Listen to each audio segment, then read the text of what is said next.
This book is called The Large Rock and the Little U, a short story about courage, perseverance, self-respect, and hope.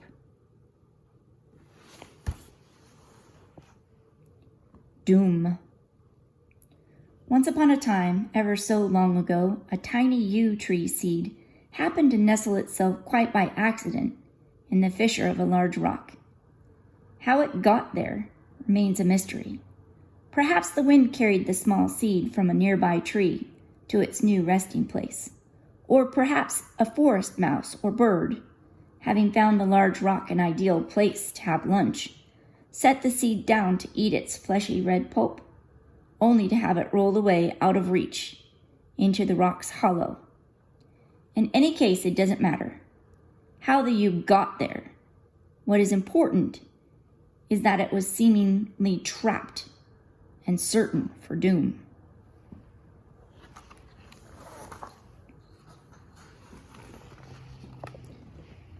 Harsh realities. Through the cold winter days and nights, the yew seed lay within the dark and dingy, narrow, walled split of the large rock.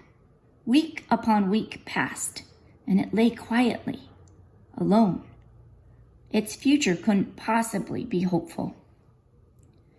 After several months passed and the cold winter turned to the promise of spring, the yew seed awoke in its dark, creviced home. The outer shell of its seed opened, and a curious root appeared. This one single tiny root began to search for the comfort of some good, warm soil to nourish itself. But all it could feel were the surrounding steep, hard, and cold walls of the split rock. The yew seedling didn't know what to make of it. Certainly this wasn't the ideal setting for such a young tree. However uneasy it may have felt, the little seedling bravely decided to further explore its uninviting environment.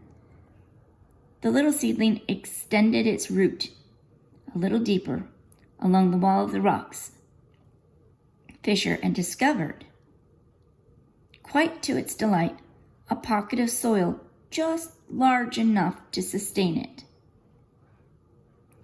Within the days, the seedling gained a little strength and began extending its tender, supple stem from the depths of the dark, cold walls upward toward a warm and inviting ray of sunlight.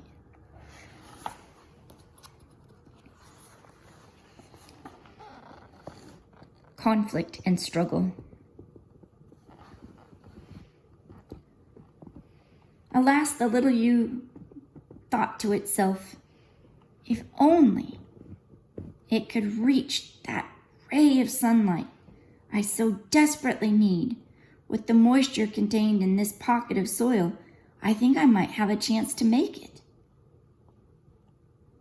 The little yew gathered all its courage and strength. It dug its thirsty root a little deeper into the small pocket of trapped soil. It lifted its stem toward the sunlight. With all its might and determination, the little yew began ever so slowly to rise above the surrounding wall of rock, to bask in the warmth of full sunlight. After all, it was a matter of life and death. The large rock, feeling all the commotion from the little yew's efforts, suddenly awoke from its slumber and its somber sleep and became very angry. "What's going on down there?" the huge rock shouted to the little yew. "I'm used to lying here in peace. The tickling of your root and stem is annoying me to no end." The little yew was quite startled to bear the ferocious complaints of the rock. All the little yew was doing was trying to survive. Surely the large rock would understand. The little yew innocently replied to the large rock, "I found myself in this very unwelcoming place due to no fault of my own, and I'm trying to survive and make something of myself."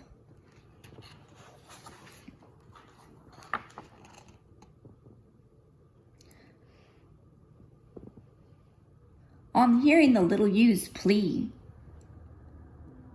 The large rock became furious.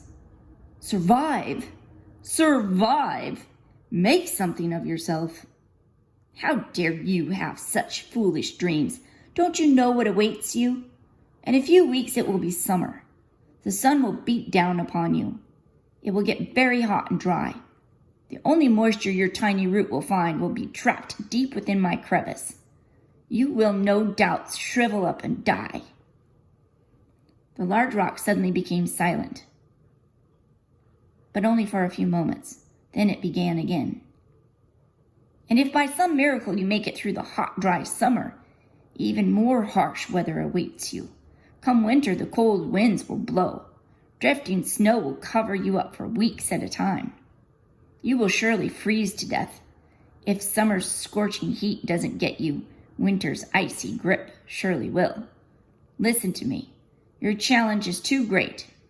Don't you know it is much easier to be a rock? For a rock does not need sunlight or water or nourishment from the soil. It just lies on the ground and does nothing, without a worry in the world.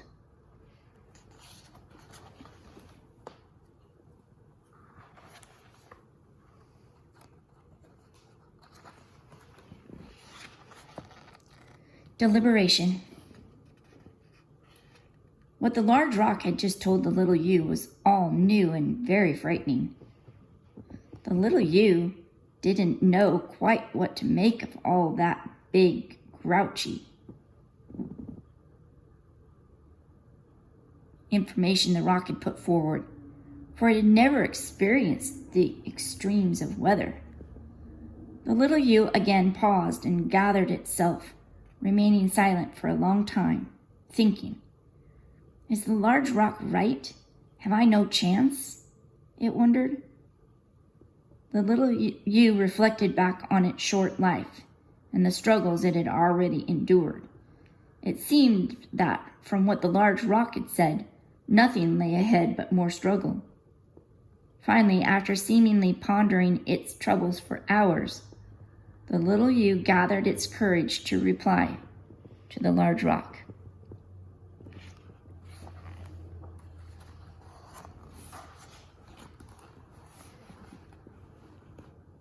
The little ewe reached deep within itself with a good measure of belief and declared to the large rock,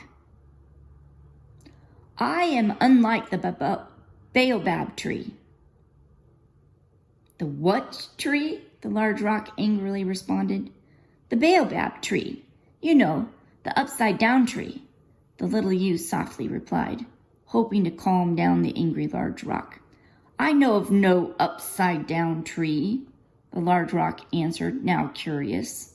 After all, I'm a rock, and a rather large and handsome one at that, don't you forget. The little ewe cautiously began again to address the large rock. Now that you've calmed down a bit, I will tell you about the baobab tree. It isn't common knowledge, but trees of one species instinctively know about trees of another species. It's a survival thing. After a short pause to get its thoughts in order, the little ewe explained. The baobab tree is a very large tree with root-like branches that grows in Africa.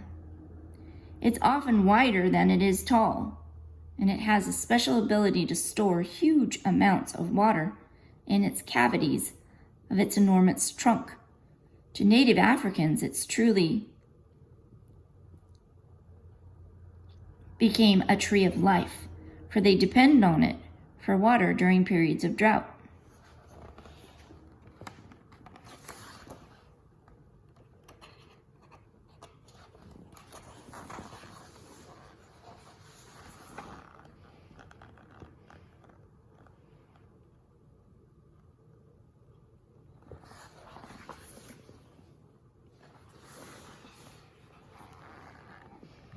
In addition, the fibrous bark of the baobab is used for making ropes and sacks, and it can even be woven to make cloth, the little yew tree continued. However, as legend has it, it was not a very happy tree. It complained to God that it wasn't pleased with the way it looked, for it could see the reflection of other trees in the pond by which it grew. The baobab became jealous of the neighboring trees, thinking their leaves, bark, and flowers were much prettier than its own.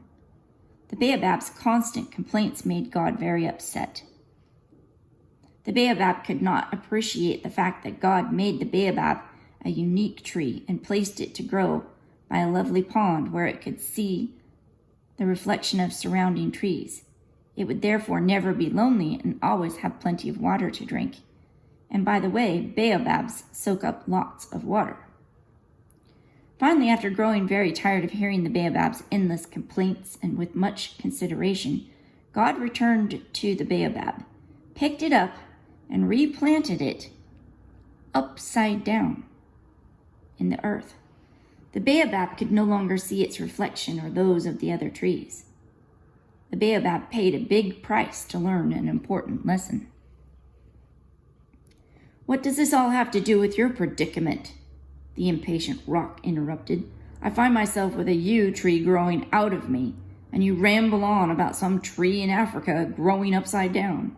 What foolishness! I'm getting quite tired of it all. Don't you know that I'm used to leading a very monotonous life here? All this activity, tickling, and talk of baobab tree is extremely annoying. It's got to stop at once. Do you hear me?"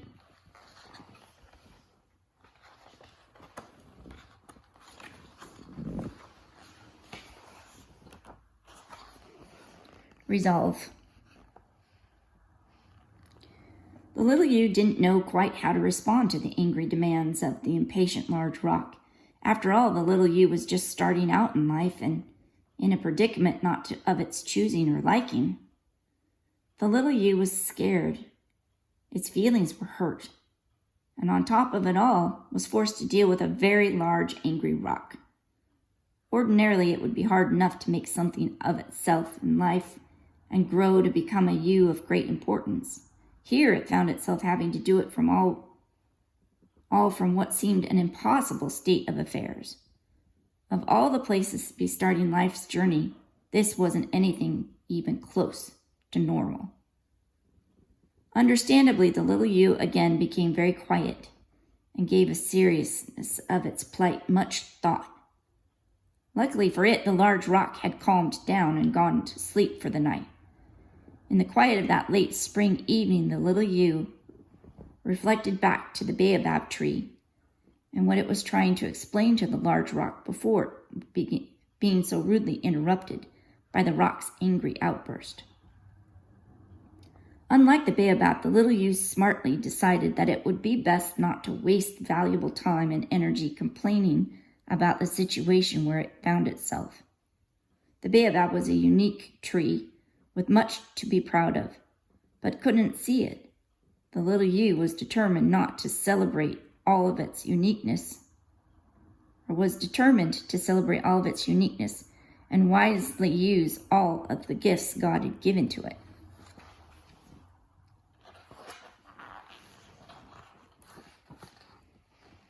The little yew instinctively knew that to the ancient people the yew tree was known as the guardian of time and was a symbol of everlasting life.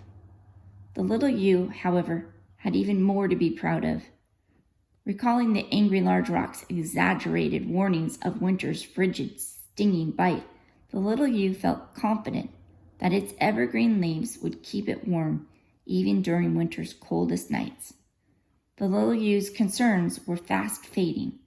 Pride and a sense of belonging were confidently growing within him. The little yew imagined itself a few years older, after working very hard to reach one of its goals, bearing the flame-red berries that would be nestled among its short, needle-like leaves. The little yew could easily picture itself a handsome sentinel for the forest, with plenty of winged and four-legged friends stopping by to enjoy the bounty of the little yew would provide. This thought was especially pleasing to the little yew, for it instinctively knew that the greatest joy in life is found in small acts of kindness and giving. This may be a different life lesson to learn, especially when you are young and think you have no gifts to share. Remember that trees are very wise, especially yews. With its sense of purpose, the little yew began even more determined, and its calling for its forest friends would depend on it not only for food, but for shelter as well. The little yew was very pleased that it would become an important provider. A strength of spirit and determination grew deep within the little yew's soul. The little yew decided it would confidently and convincingly address the large rock in the morning. When the rock awoke exhausted but not discouraged, the little yew fell soundly asleep.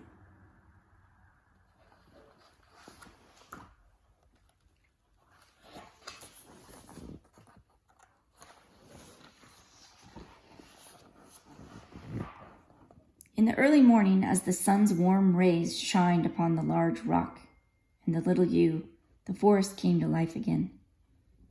The large rock, upon awakening, said to the little yew in much calmer voice, "Are you still here? I thought I felt the tickle of your root."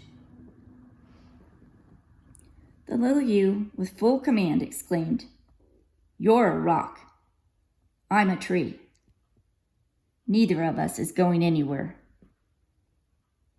"Now, hold on," the rock responded, its voice slightly raised. "Don't get smart with me. I told you yesterday, you may recall, that there is no way you're going to make it." The little yew, showing no outward sign of being frightened in the slightest degree, exclaimed, "No, I'm tired of the disrespect you've shown me thus far. The more you tell me I can't do something, the more resolved I'll have to be to prove you wrong. I'll show you that it will be a big mistake not to believe in me." Understandably, this response utterly shocked the large rock. For once, it was taken aback. No one in the forest had ever spoken to the large rock with such confidence and belief. Certainly not the curious forest fox and the rabbits that would scamper upon the large rock to scan the forest floor, nor the many birds that would alight on the large rock to rest for a spell.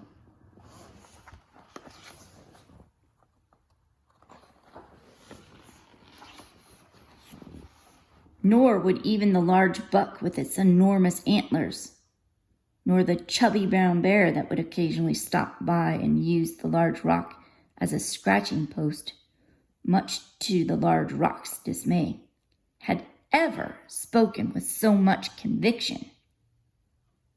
Sensing that the large rock had been taken completely by surprise, the little yew confidently continued and politely explained to the large rock, "All I want is to be given a chance to grow up and join the ranks of all the other proud yews that have preceded me."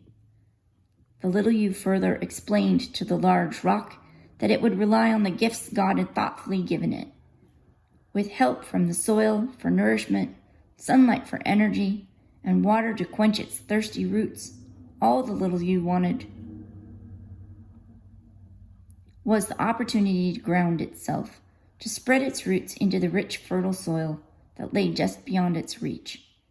The little yew pictured itself extending its limbs broadly and standing majestically among the other trees in the forest. The large rock, having heard all of this put so clearly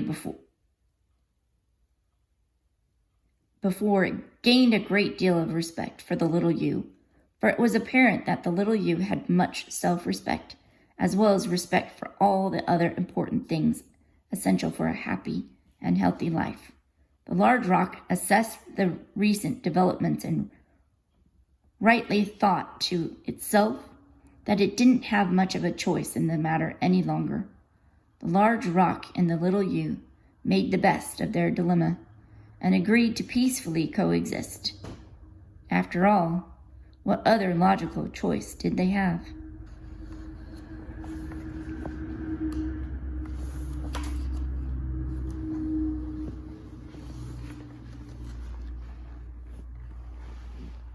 Throughout the following years, the little yew worked intently and grew to eventually spread its roots far beyond the big rock.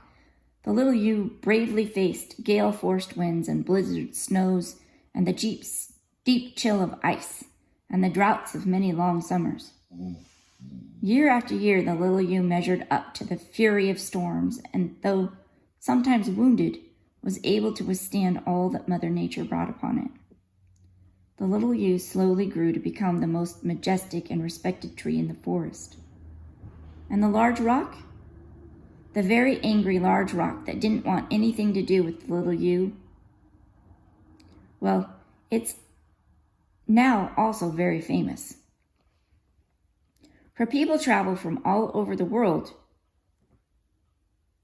to Wakehurst in the United Kingdom to view the sight of a large limestone rock encased within roots of this awe-inspiring yew.